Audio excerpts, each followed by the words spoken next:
Hello, welcome to my channel, Nomad's Land Studios. My name is Rebecca, and today I will be reading for you The Steadfast Tin Soldier by Hans Christian Andersen. There were once 25 tin soldiers. They were all brothers, born of the same old tin spoon. They shouldered their muskets and looked straight ahead of them, splendid in their uniforms, all red and blue. The very first thing in the world that they heard was, "Tin soldiers!" A small boy shouted it and clapped his hands as the lid was lifted off their box on his birthday. He immediately set them up on the table. All the soldiers looked exactly alike except one. He looked a little different as he had been cast last of all. The tin was short, so he had only one leg. But there he stood, as steady on one leg as any of the other soldiers on there too. But just you see, he'll be the remarkable one. On the table with the soldiers were many other playthings, and one that no eye could miss was a marvelous castle of cardboard. It had little windows through which you could look right inside it, and in front of the castle were miniature trees around a little mirror supposed to represent a lake. The wax swans that swam on its surface were reflected in the mirror. All this was very pretty, but prettiest of all was the little lady who stood in the open doorway of the castle. Though she was a paper doll, she wore a dress of the fluffiest gauze. A tiny blue ribbon went over her shoulder for a scarf, and in the middle of it shone a spangle that was as big as her face. The little lady held out both her arms, as a ballet dancer does, and one leg was lifted so high behind her that the tin soldier couldn't see it at all, and he supposed she must have only one leg, as he did. "That would be a wife for me," he thought, "but maybe she's too grand. She lives in a castle. I have only a box, with 24 roommates to share it. That's no place for her, but I must try to make her acquaintance." Still, as stiff as when he stood at attention, he lay down on the table behind a snuff-box, where he could admire the dainty little dancer, who kept standing on one leg without ever losing her balance. When the evening came, the other tin soldiers were put away in their box, and the people of the house went to bed. Now the toys began to play among themselves at visits and battles and at giving balls.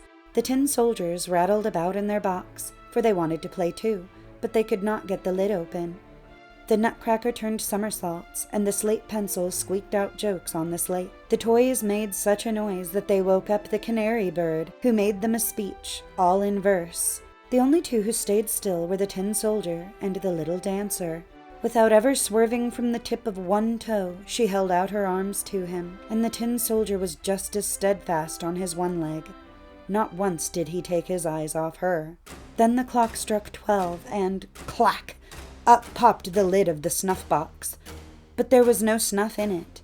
No, out bounced a little black bogey, a jack-in-the-box. "Tin soldier," he said, "will you please keep your eyes to yourself?" The tin soldier pretended not to hear. The bogey said, "Just you wait till tomorrow." But when morning came and the children got up, the soldier was set on the window ledge, and whether the bogey did it, or there was a gust of wind, all of a sudden the window flew open, and the soldier pitched out headlong from the 3rd floor. He fell at breathtaking speed and landed cap first with his bayonet buried between the paving stones, and his one leg stuck straight in the air. The housemaid and the little boy ran down to look for him, and though they nearly stepped on the tin soldier, they walked right past him without seeing him. If the soldier had called, "Here I am," they would surely have found him, but he thought it contemptible to raise an uproar while he was wearing his uniform. Soon it began to rain. The drops fell faster and faster, until they came down by the bucketful. As soon as the rain let up, along came 2 young rapscallions. "Hi, look," one of them said. "There's a tin soldier. Let's send him sailing." They made a boat out of newspaper, put the tin soldier in the middle of it, and away he went down the gutter, with the 2 young rapscallions running beside him and clapping their hands. High heavens! How the waves splashed, and how fast the water ran down the gutter. Don't forget that it had just been raining by the bucketful. The paper boat pitched and tossed, and sometimes it whirled about so rapidly that it made the soldier's head spin. But he stood as steady as ever, never once flinching. He kept his eyes front and carried his gun shoulder high. Suddenly the boat rushed under a long plank where the gutter was boarded over. It was as dark as the soldier's own box. "Where can I be going?" the soldier wondered. "This must be that black bogey's revenge. Ah, if only I had the little lady with me, it could be twice as dark here for all that I would care. Out popped a great water rat who lived under the gutter plank. "Have you a passport?" said the rat. "Hand it over." The soldier kept quiet and held his musket tighter. On rushed the boat, and the rat came right after it, gnashing his teeth as he called to the sticks and straws. "Halt him! Stop him! He didn't pay his toll! He hasn't shown his passport!" But the current ran stronger and stronger. The soldier could see daylight ahead where the board ended, but he also heard a roar that would frighten the bravest of us. "Hold on!" Right at the end of that gutter plank, the water poured into the great canal. It was as dangerous to him as a waterfall would be to us. He was so near it he could not possibly stop. The boat plunged into the whirlpool. The poor tin soldier stood as staunch as he could, and no one can say that he so much as blinked an eye. Thrice and again the boat spun around. It filled to the top and was bound to sink. The water was up to his neck, and still the boat went down deeper, deeper, deeper, and the paper got soft and limp. Then the water rushed over his head. He thought of the pretty little dancer whom he'd never see again, and in his ears rang an old, old song. "Farewell, farewell, O warrior brave, nobody can from death thee save." And now the paper boat broke beneath him, and the soldier sank right through, and just at that moment he was swallowed by a most enormous fish. My, how dark it was inside that fish! It was darker than under the gutter plank, and it was so cramped. But the tin soldier still was staunch. He lay there full length, soldier fashion, with musket to shoulder. Then the fish flopped and floundered in a most unaccountable way. Finally it was perfectly still, and after a while something struck through him like a flash of lightning. The tin soldier saw daylight again, and heard a voice say, "The tin soldier!" The fish had been caught, carried to market, bought, and brought to a kitchen, where the cook cut him open with her big knife. She picked the soldier up bodily between her 2 fingers and carried him off upstairs. Everyone wanted to see this remarkable traveler, who had traveled about in a fish's stomach, but the tin soldier took no pride in it.